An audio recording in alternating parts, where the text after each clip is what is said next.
bago pa lang kasi ako, nag-order ako ng products sa store ko. Apo.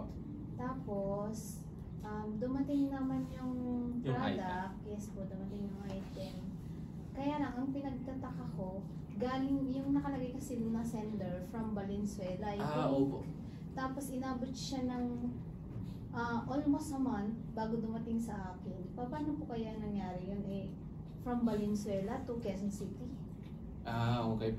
Pagdating naman po dun kasi ma'am, is pag galing international, dinadrop po yun dun sa partner natin, which is yung hub na dinatawag, na once na, for example, yung order is galing from sabihin natin, from main warehouse, which is from China, then drinap po dun sa available natin na hub or yung partner natin na hub, which is yung dun sa Valenzuela, saka po yun i-deliver sa inyo.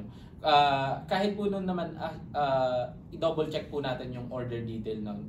Contact tayo sa customer service ng, sabihin natin yung si JNT, follow up natin po yan. Yung location talaga nun is galing siya sa main warehouse natin is from China. Actually, na-observe na po namin yan kasi tinatanong po nila kung bakit daw inabot ng months.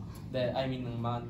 Then, yung nakalagay na pa doon na name is yung si Bing Lorenzano. Yan po.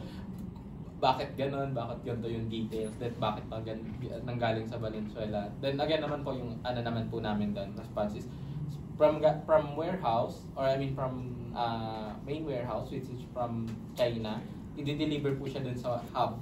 Which is yun nga po, most likely makikita natin pag nag-order tayo, yung Valenzuela po yung nagiging address, which is nandun po kasi yung drop off natin. So, papunta yun dun sa mismo ng anat po natin, sa inyo, like sa Quezon City. So, yung name po dun na Bing Lorenzana is, yun po kasi yung naka-name dun sa hub po na yun. Or yun po yung nagiging natin. Actually, kailangan po kasi ng representation dun, or ng tao, para i-represent kung sino yung nag-receive ng order na yun. Dun sa, from international na order po. So, kung i-track down po natin yon, ang magiging response ng JNT natin nun is galing po yun dun sa main warehouse natin. Kasi actually, may seller po kami na siguro throughout their sa confusion niya, then gusto niyang malaman talaga yung deeper side nun. Ginawa niya, nag-contact po siya sa JNT.